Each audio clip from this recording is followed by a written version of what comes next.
Okay, good afternoon, everyone, and welcome to this new session of the IEEE SMC Italy chapter lecture series. This is our fifth lecture this year, and today we are pleased to host Professor Dirk Söffker from the University of Duisburg-Essen in Germany. Before giving the floor to Professor Dirk Söffker, I will take just a few minutes to introduce our society and also the main activities that we are organizing in this month. As you know, this lecture series is organized by the Italian chapter of the IEEE System Men and Cybernetics Society. And this society focuses on the human-centered aspects of the three areas, so system science, human-machine systems, and cybernetics. And the society has more than 5,500 members, more than 7 journals and magazines, and organize a lot of activities and conferences. It is easy and also very affordable to join the society if you are already a member of the IEEE. In fact, the membership costs just $12 and for the member and $6 for the students, and it gives you access to all these activities, journals, and so on. Our main conference is the flagship conference of the society, which is the System Men and Cybernetics Conference that this year will be held in Malaysia next October. So the submission deadline already expired, but there is still time to register. In particular, it is possible to register at a discount rate before August 3rd. Another activity that we are organizing as the Italian chapter of SMC is the SMC Italy Day that will be organized in the context of the CASE conference. So this conference, the Conference on Automation, Science and Engineering, this year will be held in Italy and in particular in Bari at the end of August. And we have organized a special session on safe and secure human-machine interaction. And during this session, we will also celebrate our society, in particular our Italian chapter. So there is still time to register, again at a discounted rate before June 14. This year we are also the sponsor of another conference, the CRITIS conference, the International Conference on Critical Information Infrastructure Security. This conference will be held at Rome 3 University this September, and today is the submission deadline. So there is still a couple of hours to submit your papers and attend the conference. And lastly, today is also the deadline to nominate your young researchers for the award on Early Career Researcher Award. It is possible to nominate a young researcher. This researcher should be an Italian member of SMC, 10 years from the PhD, and the winner will receive a 500 euros prize, a plaque, and also the winner will be invited to give a speech at our SMC Italy Day. And so, coming to our lectures today we have the honor to have Professor Dirk Söffker from the University of Duisburg-Essen. Professor Soeffker received the PhD degree in mechanical engineering and the habilitation degree in automatic control safety engineering from the University of Wuppertal in Germany. Since 2001, he has been the head of the chair of dynamics and control at the University of Duisburg-Essen in Germany. His current research interests include diagnostics and prognostics, modern methods of control theory, safe human interaction with technical systems, safety and reliability control engineering, and also cognitive technical systems. The talk today is on predicting and assistance of human decision behaviors, methods, and application fields. So thank you, Dirk, very much. You may start whenever you are ready. Thank you very much. Okay, so sorry for the delay. Welcome to everybody. I would like to welcome to my talk about prediction and assistance of human decision behaviors, methods, and applications. I hope now you see also the pointer. You don't see the pointer. Do you see the pointer now? We see. We see the cursor of the mouse. Yes. So again, thank you for attending this lecture. I have to say that this is not only my work. This presentation is based on the common works with my PhD students, my former PhD students and my co-workers. So this is important to know. Even in the case there might be a lot of text on the slides, I would like to concentrate on the central ideas and the results. I hope this is okay for you. In the case of further interest, please let me know or have a look to the related presentation. So you will see the presentations will, the references will also be shown in the slides. So as mentioned, we are working in different fields, and two very important fields of our chair is the work with inland vessels on the one hand side and the work with simulators. I hope you see my mouse. Yes. Yes. Okay. Yes. Perfect. So my presentation today is about the following 6 topics. The first topic has something to do with machine learning approaches, different versions, where we try to predict the driver behavior, or in other words, to recognize the actual situation of the environment and also to predict the behavior of the human driver to this specific situation. The second topic is more related to other approaches which are not coming from the group, which we are just applying. So I ask myself, or we ask ourselves, what is the maximum which is possible with respect to a correct detection, and what is possible with respect to a low false alarm rate? In the third topic, I try to work with a PhD student on an interpretable machine learning approach, which is here called a structured machine learning approach using a state machine approach. And you will see the results which are using the same data as in the other approaches. With topic number 4, I change the strategy, and I will come to, let's say, a model-based approach, which might also be individualized, from which we can learn something about the future of the, what to say, options the human has in the decision moment.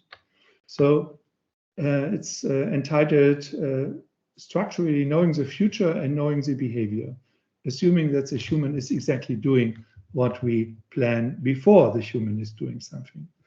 The topic number 5 is related to the takeover or preparation time. So the situation when humans are in the moment when an autonomous or highly automated system is giving the responsibility back to a human. So the question is, how much time is enough for this preparation or for a successful takeover? I think in the future we will have a lot of this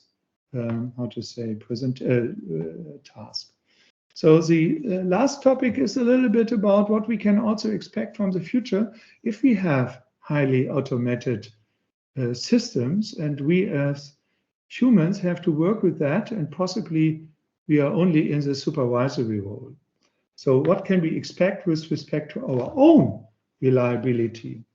This topic is about, degradation of skills and the effect of not existing daily training. So let us start with the first topic.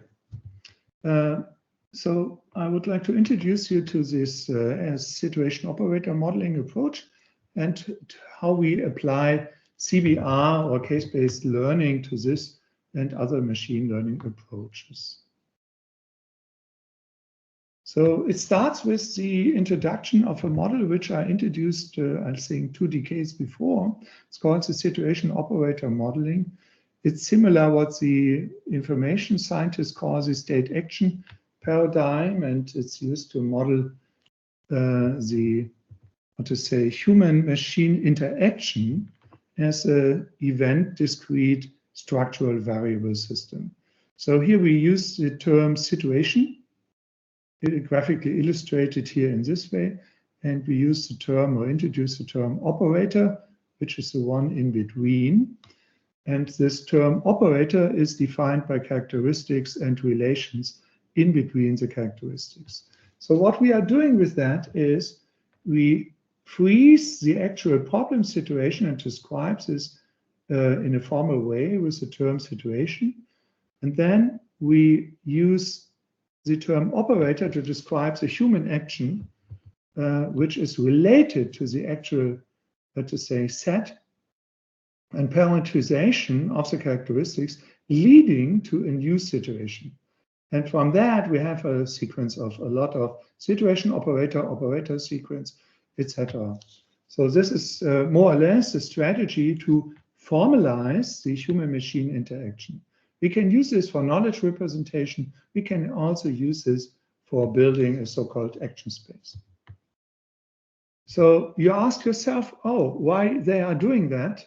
And the answer is, and this is what you see here on the right side, we want to, let's say, map the problem of the human-machine interaction or the task of the human-machine interaction into a logical higher level described by situation and operators, because in this higher level, our task, our goals can be realized more easy. The question is, on the other side, we have the sensor data, and the question is, how can we connect the sensor data? Because this is what we always have in our technical systems, so using distances, LiDAR sensors, object detection approaches, or whatever. How can we combine this left side with the right side? And the answer is, we use our, let's say, knowledge we have and define some kind of prefilters to compress or to combine the data from the sensor side and to generate on the logical side the statements about on which lane my system is driving, 1, 2, 3, what is the actual speed, etc., etc. So here on the left, on the right side, we are completely free to define this, let's say, situation vector to arrive this high-level SRM-based state description. So doing something like this, we are in the moment now, and in the next step, oh, this is a pity now that we cannot see this sequence of development. So we can see here that in the now moment, we have different options. And for every option, we have another situation. You can see this here, that's an option resulting from this operator, next option from this operator, etc., etc. And the same here for the next sequence. For the next sequence, we have 4 options leading to different situations, etc., etc. So from this point of view, and with this approach, we can also, in a formal way, automatically generate the whole action space for the next actions.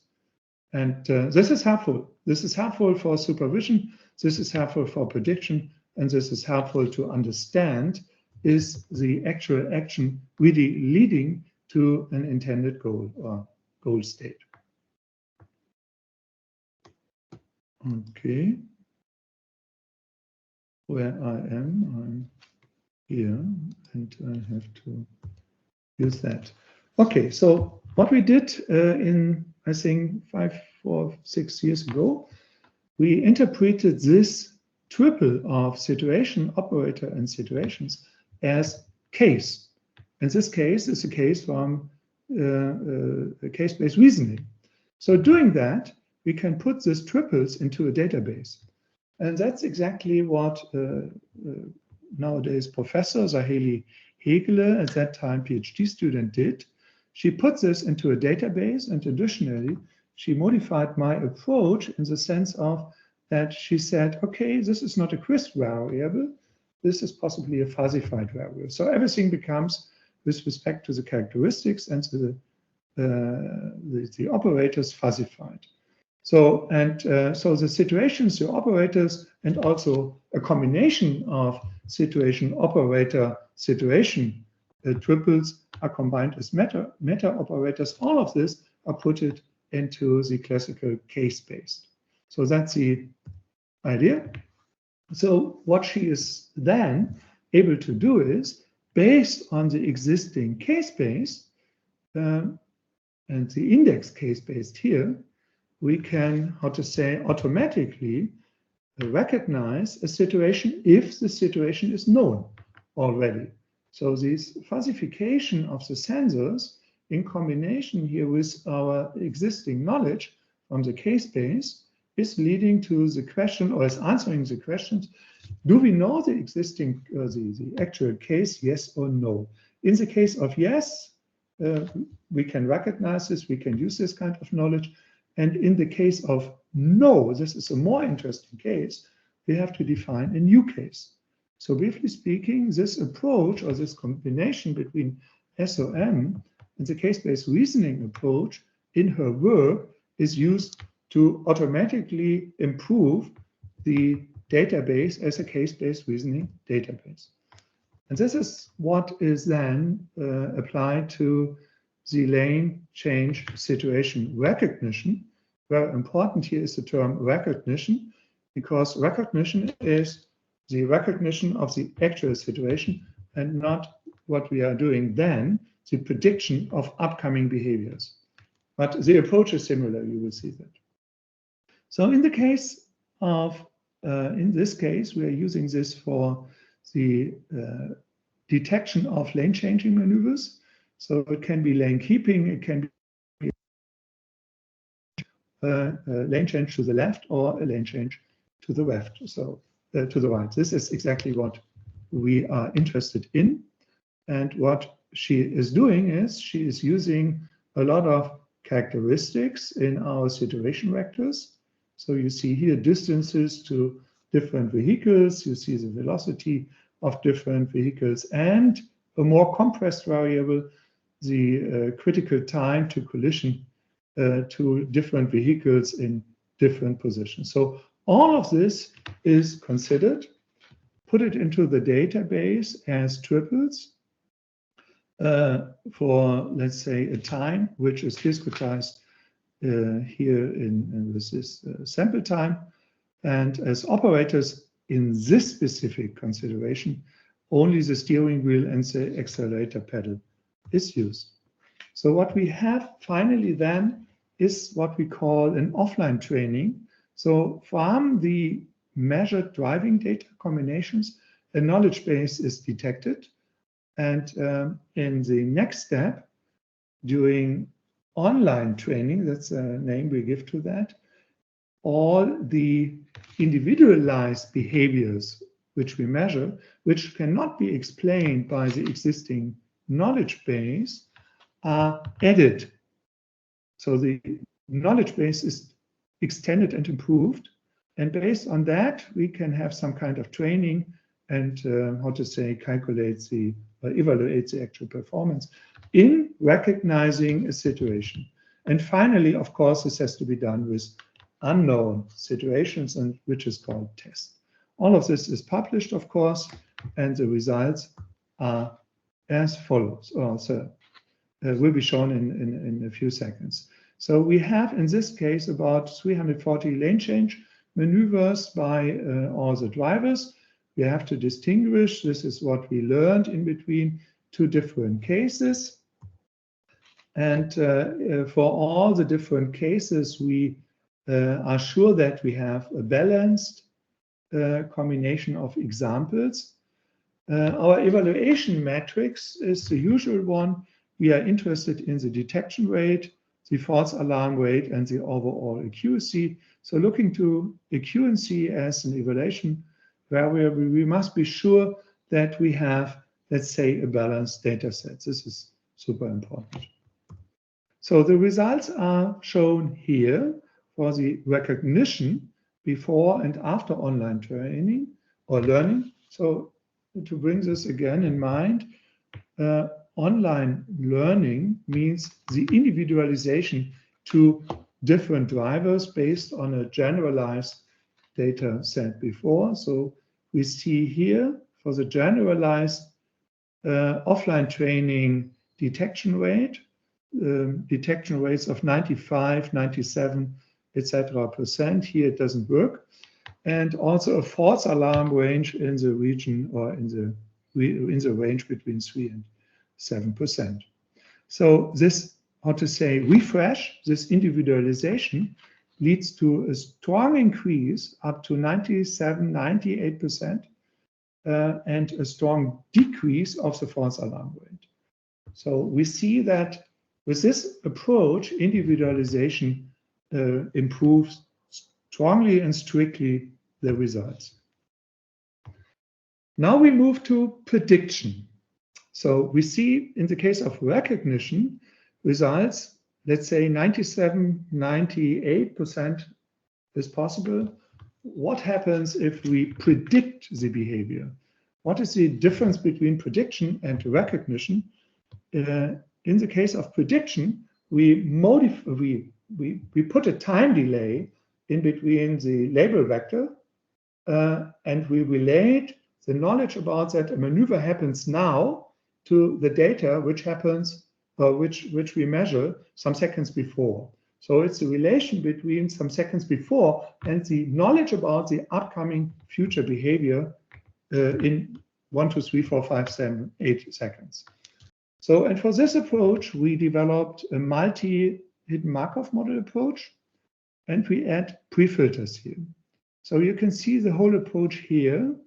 We take the data, and finally, we estimate something. What is the human doing? Keeping, changing to the left, shape changing to the right. And we use 1, 2, 3, 4 hidden Markov models. And we specialized hidden Markov models for a specific environmental situation with different pre-filters, VS, S, D. And we also know which actual situation is actually, and we estimate this with an additional hidden Markov model. So we know something about the density, something like this, of the actual situation, and we also know something about the actual scenario, so the very close environmental situation. And this is fused. And this fusion produces finally a statement about what the driver will do in a few seconds. So this is the approach. And now we have seen that we have some unknowns, additional unknowns, besides the HMMs. We have some pre-filters, and we have possibly here a fusion process. So also this has to be trained. So not only the HMMs, also the fusion and the pre-filter and the fuzzy logic has to be trained. And therefore, we added an additional loop using NSGA2 as an optimizer to train that. So we have two training loops, one for the HMMs, and another one for the pre-filter. So finally, everything is trained again. So with this approach here, we describe the driving scenes. With this part, we describe the driver's operation environment. With this part, we describe, and we have some degrees of freedom described here. So a weighting factor for the decider from the scene, and another weighting factor here for the decision from the operation. So this weighting here is a variable which has also to be learned. And yeah, of course, we have finally a lot of design parameters besides the HMMs, the distances in the pre-filters, some variables here in the fuzzy logic, and the weight in the fusion. And all of this is trained. The objective we use for the NSGA2 is, of course, our interest. So besides the loss functions for the HMMs, we have to, how to say, or we are interested in a maximum accuracy, in a maximum detection rate, and a minimum false alarm rate. If this is our interest, so why we should not use this as an objective, or in this case as for different objectives for the NSA2 optimizer. This is exactly what we did here. We did this for training, and we did this also not for the test. For the test, we apply this prediction model for our test data. So the experiments are typically done between 2015 and 2020, more or less. Our driving scenarios are typically highways, the typical traffic environment. We have did a lot of tests, and for this results from, you see this from Ms. Dirk, we use 7 test drivers in this age, and we require a driving license. The drivers are trained in advance, and then training data are used for the 40 minutes driving, and then additionally test data are taken from other driving data 10 minutes after that. So the results are as follows, or will be also shown later, and we compared all of this with classical CNN, support vector machine, and random forest results. Very important is, for example, the random forest, so decision tree approach, which provides also very good results. So in these cases, we use 24 features in 6 categories. So you see the distances here again, the velocities, the TTC, etc. So the results are shown here. For the offline training, we generate values which are about 99 dot something. The false alarm rate is also very small. And what is this? This is the detection rate. The detection rate is about, here, the majority is about 96 to 98%. What are the different colors? The different colors are classifiers labeled to the prediction time. So 2.5 seconds before, or more or less the recognition itself. So even here, in the moment itself, we can see that or close to the moment of this keeping or changing to the right, changing to the left, we get again this 97, 98% results we have seen before. But if we increase the distance to the event itself, here in yellow, we see more or less this result. So it's not bad, 96%. So, and this is also the case if we modify that. So we can say more or less we are always able to produce very nice results. But the question is, which approach are better? Our modified approach or the original ANN, the HMN directly, or the modification with the pre-filter and the fusion, etc. And we detect that this is not easy to judge, especially if we have what we call a process parameter. We have seen that depending on the process parameter, which is the time to the event itself, we provide completely different detection rates, etc. So the question is it possible to define a method which shows us evidence-based, so using data, but using all the data we have for different prediction times, can we see, or is there an approach showing us that this or that approach is better? So this is realized together with a PhD student working on the prediction, but with another PhD student, former PhD student, Mr. Ameyev, by establishing a modified probability of detection approach. So what do we see here? In the moment 7 seconds, we know exactly the event itself, and 6, 5, 4 means 1, 2, 3, 4, 5 seconds in advance, we can predict the behavior. And based on the so-called hit-miss approach, so correct prediction, wrong prediction, we can generalize on a statistical distribution the behavior of the different approaches which we have here. And if we say we want to have a probability of detection of 90 or 95%, we can directly see here that for this specific case, the green approach here, the HMM, is not so good. And this approach, this HMM or this support, no, this HMM or this support vector machine approach is better. But this changes if we change our accuracy requirements. So briefly speaking, based on that, we now have an approach for this specific example here to compare directly our approaches independent or independency on the time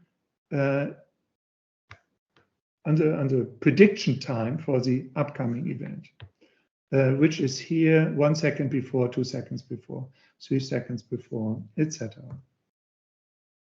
Okay, so this is more or less classical, our own approach with a pre-filter. The idea was, I think in the last 4 years, is it possible to modify the approach in the sense of that we add an additional structure? And the idea was, yes, let us say that we have a state like keeping, lane change to the right as another state, and lane change to the left as another state, and try to find conditions from the environment to predict that someone is intending to change between or change from the keeping to the right or from the change from the keeping to the left. So this was exactly the idea of another PhD student. And here we see that with this approach, for 2 seconds in advance, the results are okay, but not so, how to say, super good. So the results are okay, but not super good. Especially the false alarm rate was, we cannot reduce the false alarm rate really strictly. If the idea was to possibly to add parameters or variables from the person, so some kind of eye tracking variables, and the result was not good. So briefly speaking, using only the environmental variables, we produce more or less acceptable results, but we are not able to have or to get the same results as we had them before with this pre-filter oriented approach. So this is what we can see here. So sometimes it's okay, and for other cases it is not so super, but it is acceptable. But the false alarm rate here is always larger than as from those approaches we have discussed before. So here I want to skip and change to the topic number 4. So all the approaches we have seen before are data-driven approaches. So define a model which are fed with input variables and say something about what the human is doing in the future. In the topic number 4, I want to show you a complete different approach. This approach is again based on the situation operator modeling, and here you see a sequence just as a reminder. So we see a sequence of actions. The key terms are the terms situation and operator, and what we will do now is for a driving example and later on also for an inland vessel example, we want to, how to say, precisely define the operators and relate them to the characteristics with respect to numbers, to know that what a human is doing is, let's say, reasonable or not. So briefly speaking, we have an actual situation. We detect that the human operator is braking, steering, using what we call an operator. And then we can check the assumptions for the application of this operator, or in other words, is the actual action related to the actual situation. So that's one option. If this is not the case, the action is wrong. And we can directly give a warning to the person. Alternatively, we can give an automator the signal take over. That's one thing. Another option is we can ask ourselves, is finally leading, if this is an acceptable action, is this leading to goals? Yes or no? So is this, if we assume that a human driver or a captain is doing something reasonable, we know the goal in the future. We can say something about the upcoming future goal, or, and this is another option which is introduced by another PhD student, Mr. Véjaï, we can ask ourselves under which condition, in the sense of characteristics here, is this a suitable operation or not? So briefly speaking, we can define the bounds of this action. So the speed or the time, for this time, for 30 seconds, this makes sense. But if the person is waiting more than 30 seconds, then he is violating some rules. This is the idea which we have behind. So with this approach, we can automatically calculate warning values as upper limits, lower limits, maximum allowed times, etc., etc. So I don't want to go to the details and save some time here. So what we can do here, and this is a pity that I cannot show you the sequence of that. So for this maneuver, we can continue for this maneuver where the driver of the vehicle here has four different options. The driver can decelerate, can accelerate, and can pass in different situations, in different moments in time. And if we now go to and apply this warnings and conflict strategy, we can automatically calculate the time to collision to the front vehicle in the right lane, in the left lane, and also to the rear vehicle on the left lane. So this is what we do here. These are our thresholds. Okay, and I'm not sure, does this work? No, this doesn't work. So what we can, there was a nice animation here behind. So what we can do, and I'll try to simulate this simulation now. This is the situation now. In this situation now, the human can apply the following actions described by operators, shown here. And the result from that is this action, this action, this action, this action, or this action. Some of the actions are completely wrong. This is automatically calculated. One action or two actions are suitable. So if the person is doing something wrong, we can give a warning. If the person is doing something correct, we can assume, okay, this is a base for the next action. And based on that, we do the same story again. 1, 2, 3, 4, 5. And again, and again, and again, and again.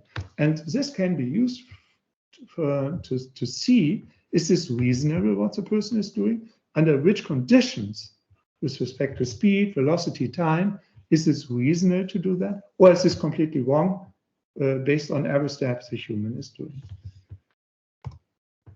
Okay, this is one option. This is actually successfully applied to the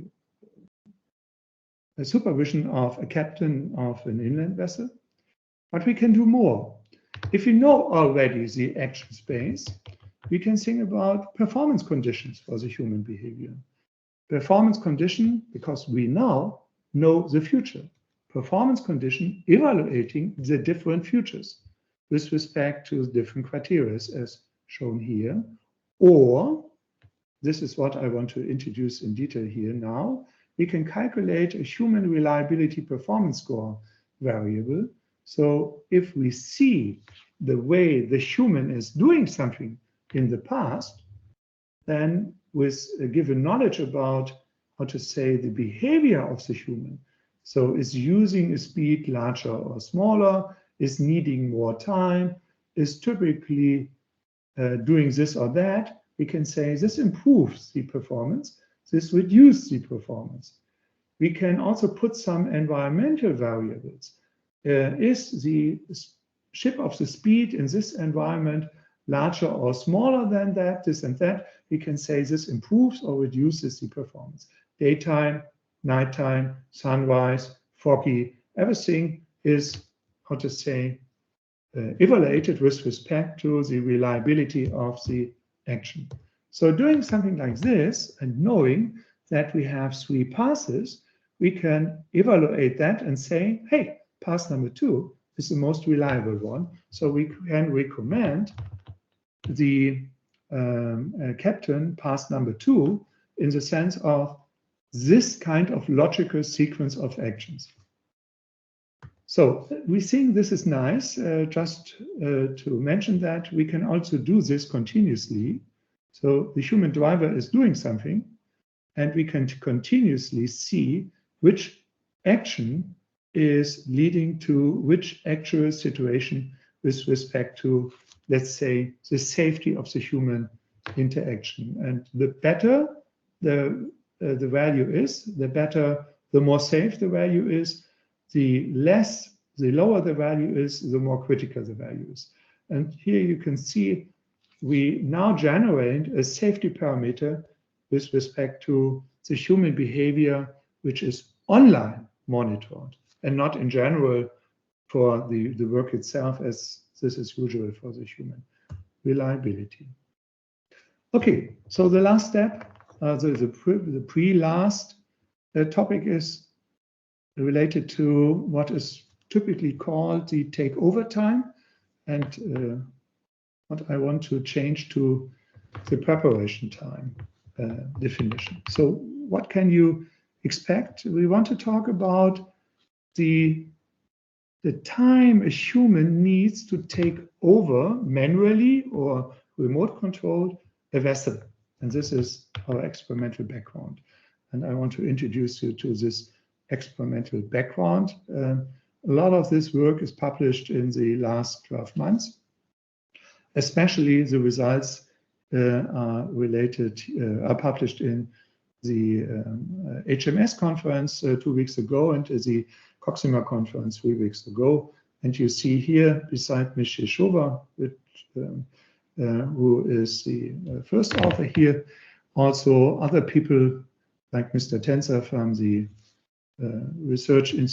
Regional Research Institute are providing to this result. So what do we have here?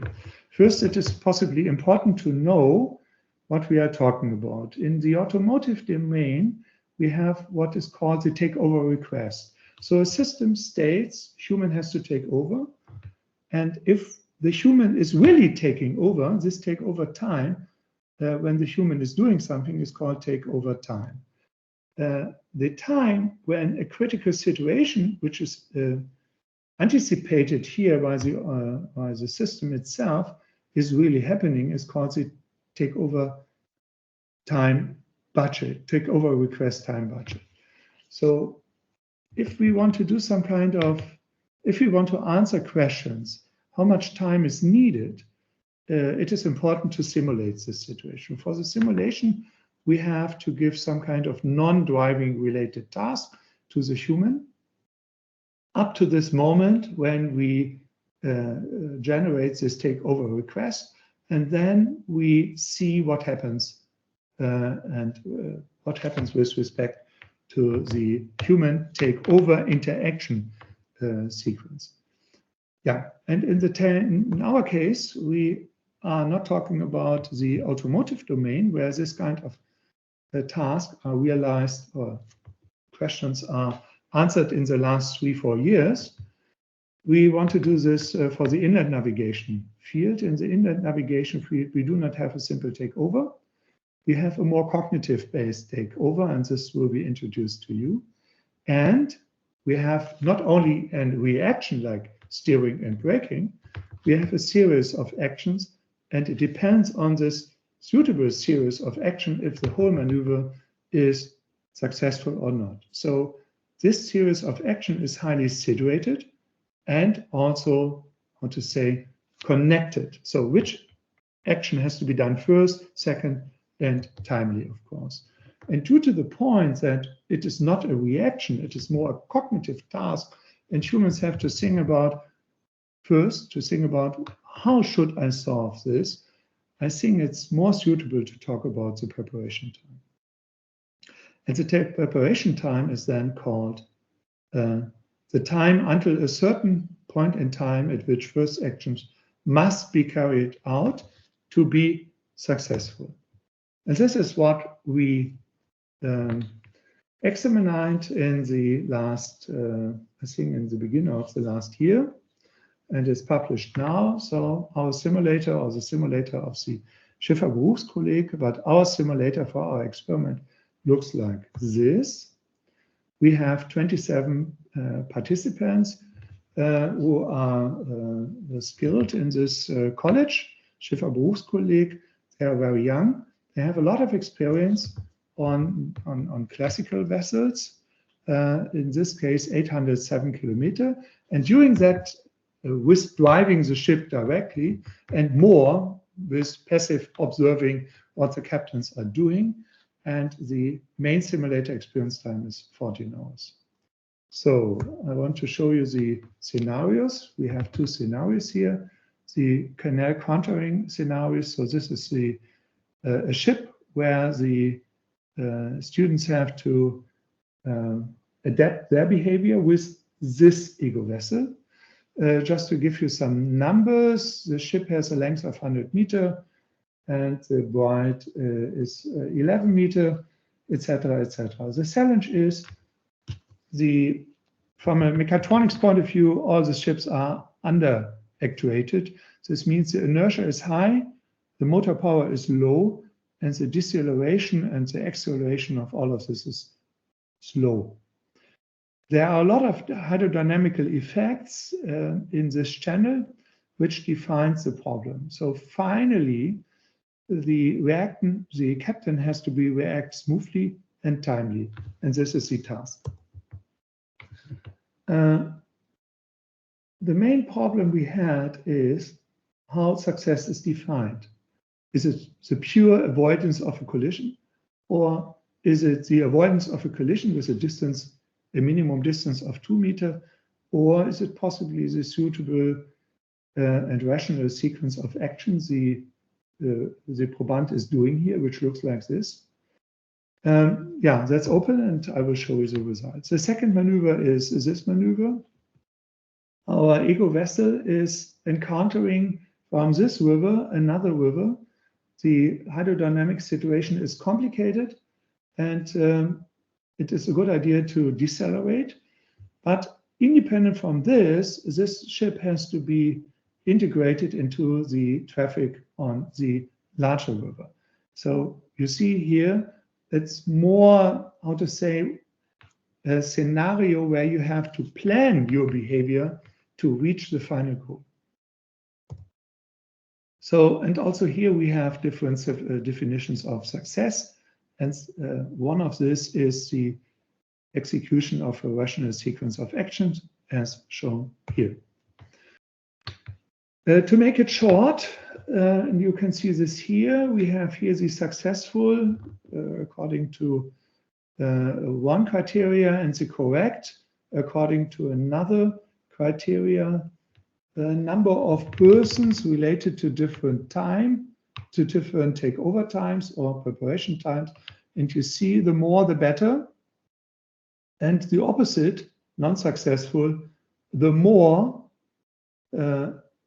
time we give the people, the less people are non-successful or are operating in a non-correct sequence.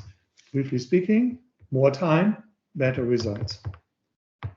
And for this specific maneuver, we observe that the time should be in minimum 20 seconds.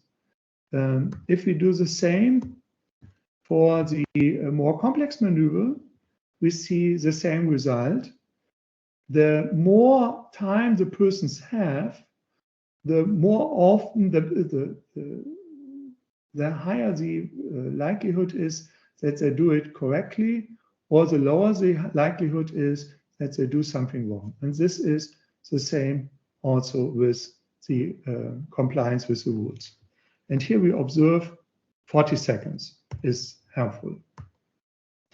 To summarize the observations from this very, let's say, first results, we see that in comparison to the automotive situation, our situation is not reactive. Our situation for the canal encountering situation is skill-based and slightly cognitive related. And for the Ruhr exit situation, you remember, it's a more complex dynamical situation. We observe, of course, it's skill-based, but it's strong cognitive related. The result is that we have now not 3 to 5 to 9 seconds as reaction time. We need more than 20 seconds as preparation time. And this is for our research work, which is related to the remote control or highly automated operation of inland vessels, very important, because we think that this time should be known to the infrastructure or to the automation system. But how much is this time to have a suitable takeover? Yeah, so these are our experimental findings from this kind of experimental evaluation. The success of the suitable takeover is a criteria of a function of the complexity and the length of the preparation time. The suitable takeover time or time budget should be defined on a more statistical basis. This was just the first result. And we think also that this, what to say, this kind of examination is what is in the new literature called the third generation of the human reliability analysis. So briefly speaking, this can, so the results, this takeover time or this preparation time must be defined using simulators. And it might be the case that this is also situation specific. It might be the case that this is also person specific.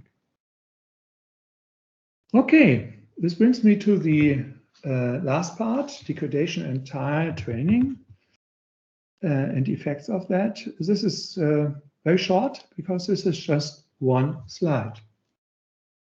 In this work published last year, we put it together, the literature result on the effects of time pressure.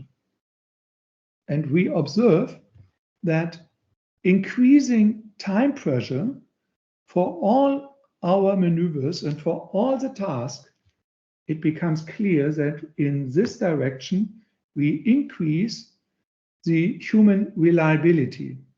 The human error reliability or the human error probability or the reliability of the human, which is here 100%. In 100% of all cases, in the case of a knowledge base, under time pressure, the human fails. And the more skilled the person is, the less the human error probability is. Please note that this is a logarithmic scaling here. And we observe that time pressure is increasing the human error probability. So this is more or less new, but we also see that this is more or less the same result as we shift the skill base to the rule base and the rule base to the knowledge based behavior. So briefly speaking, time pressure acts in the same moment, in the same manner. This is important to know because when we don't know the time for the takeover maneuver, we produce time pressure, and finally we produce, let's say, the error rate from knowledge-based interaction behaviors. This is exactly what nobody wants to have. This is the reason why we introduce simulators to produce or to skill the people for rule-based behavior. Another thing is possibly more important for the consumer and for those of us driving finally autonomous cars. because the degrading, so the loss of training, is leading to the same thing. So the more we use automation, the less reliable we are. And this is shown in a nice way with numbers based on a literature research in our publication from the last year. So briefly speaking, the bad side of automation is we as human drivers will automatically degrade our skills. And we increase the human error probability of our own behavior. Okay, I think this was clear for most of the automation people working in this field, but it's possibly helpful to have some numbers for that. This brings me to the end of my presentation. So I introduce you to the situation operator approach, which might be helpful to discretize the human-machine interaction. It is always a good idea to know the future, and therefore I introduce you to some machine learning-based approaches, which are classical, pre-filter-based or state machine-based, producing different results. But more attractive, or possibly in the future combined, is the calculation of action spaces. Because doing that for formalized environment, we can immediately say that something is wrong, and we also know what is the future about, so we can predict the behavior in case of logical or using logical action spaces. We can also recommend what is good, what is bad, based on reliability characteristics. So this more or less generates a new category of event discrete supervisory control approaches. This is what we do. We always ask ourselves what is good and what is bad, and for this I introduce you to a probability of detection-based comparison of machine learning approaches. The overall statement, take-home message, is we have a lot of new tools, suitable tools, for analyzing the human-machine interaction from the scratch level. This means from the sensor data up to the high-level error. You are doing wrong. You should better doing that. And this new approaches still exist, and this might be helpful for a new generation of interfaces and interaction monitoring or supervision results. This brings me to the end of my presentation. Thank you for being here and for listening to me, and I'm very interested in your questions. Thank you very much, Dirk. Very, very interesting, a lot of different topics. So are there any questions from the audience?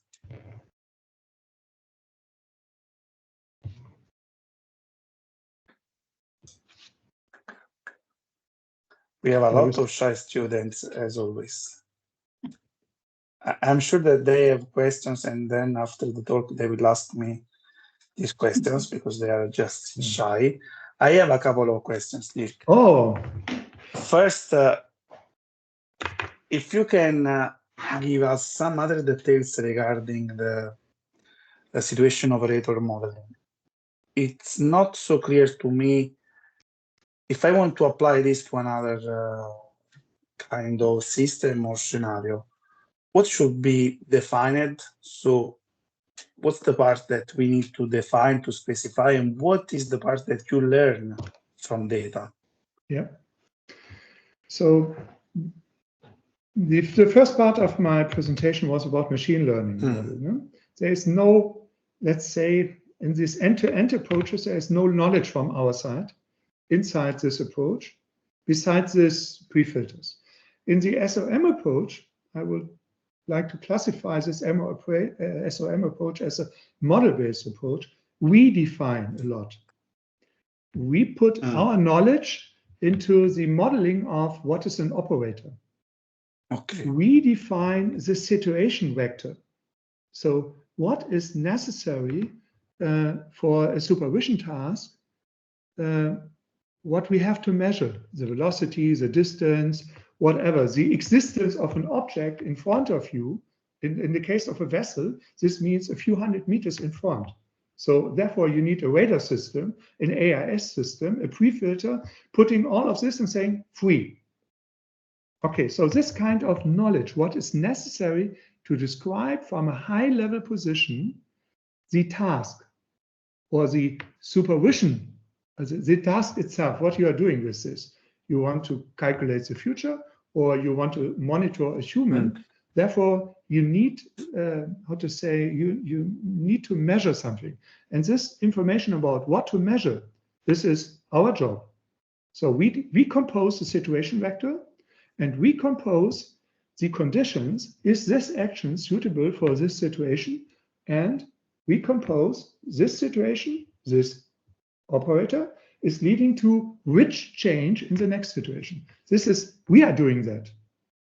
Okay. And what we are not doing is what is possibly to be learned, up to now not, or to be adapted is the parameters of the characteristics. So what is the limit for that?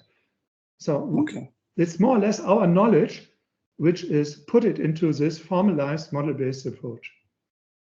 Yeah. Also regarding the idea of this is 25 years old. Yeah, you told me. Also, the transition between the different situations should be manually defined. But for this is a requirement. We have to assume that we have a clear understanding what happens. What is the effect of acceleration? Okay. So for this driving maneuvers, the highway passing, this is our lecture example, and for this inland vessel, etc., you need to talk a few weeks with experts to produce this system. It might be a super good idea to automate this. I have 6 years for that. Possibly, Giuseppe, you are faster than me. So can we automate this situation vector? Can we automate the definition of the operator for this structured situation? I don't think that we can automate everything, but probably we can support experts in the definition of this. Yeah. To have probably a part of the model coming from data that then need to be revised by experts. So we have a question from Rehman. Hi, Professor. Rehman here from University of Duisburg-Essen. I'm a PhD student. I have some questions. My sound is clear? Yeah, Yes. we hear you. Yeah, please go on. First question, it's related, you describe two terms, situation recognition or situation prediction. My question is how the state machine approach will support in these two terms, situation recognition or situation prediction. Yeah. How the state machine approach? Yeah, this is a good question. Why is the student not performing recognition and only prediction? Good. Yeah, that's another story. It can be assumed that the closer you are to the event, the better every machine learning approach is. And in the case, the student, it's Miss David, I think Giuseppe knows that, the student uses 3 seconds, 2.5 seconds, and 2 seconds, and is not using, I don't know why, 1 second and 0.5 seconds. But it becomes clear the closer you are to the event itself, the better the prediction quality is. And finally, the final results are 2 seconds. And in the PhD, finally, you find also the other values. But it is, from your side, it is the same behavior. The closer you are coming to the event, the more true or the more crisp of obviously the situation is, and then the person is doing that. But important to know is it is not something personal from the person, like the eye tracking behavior or something like this. It's only the environment. More or less, only the environment is used, and the person reacts to the environment by a decision to pass or the decision to keep, etc. Mm-hmm. Okay. So one more question. I am curious about the other question is data-driven approach. How we you will describe, like I think fourth method you will describe the situation operator modeling. How you differ between data-driven approach or operator modeling approach? When you discuss about the canal in the second example, vessel related example. So the canal example, or this part number 5, is only using experiments, is only generating experiments to generate this number. We need this number for, let's say, a new generation of supervision and monitoring systems. Yeah? And I had no other idea how to generate this number than by experiments. So this has nothing to do with model-based or data-driven. This is just human factors analysis or something like this. No? And what's your suggestion? Is the canal base is the best or automation is the best? Like the two that with the system, the example that you were shown in the slides. What's your suggestion? What is the best scenario? What do you mean with what is the best? Like you will explain two examples. Like one is the automation and the other is the vessel base. What's your suggestion? Is the performance wise, which system is the better?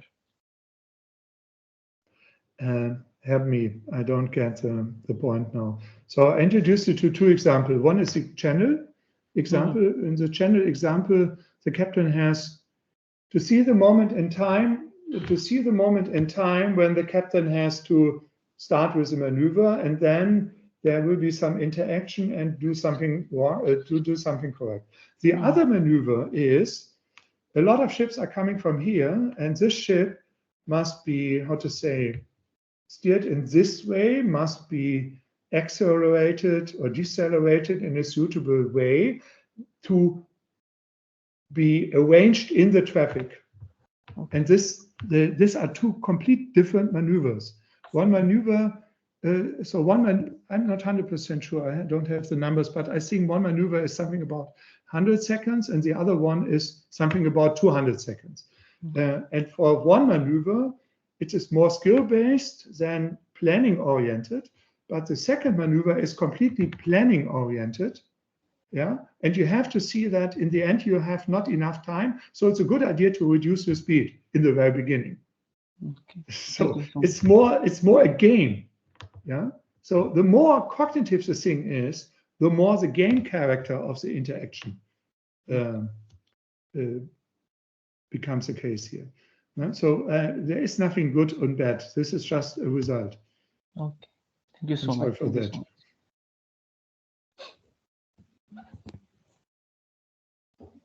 Okay, any other question?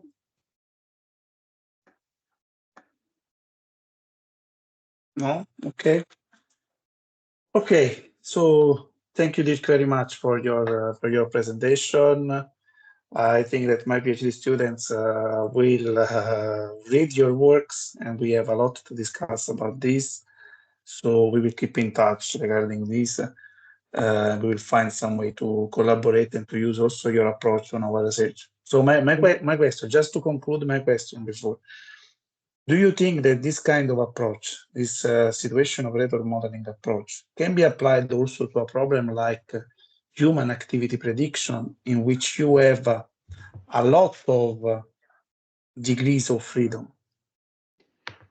As I mentioned, I think the data-driven approach is closer to this task because this SOM approach, especially with this human pre-training, pre-designing of this, this works perfect in formalized environments.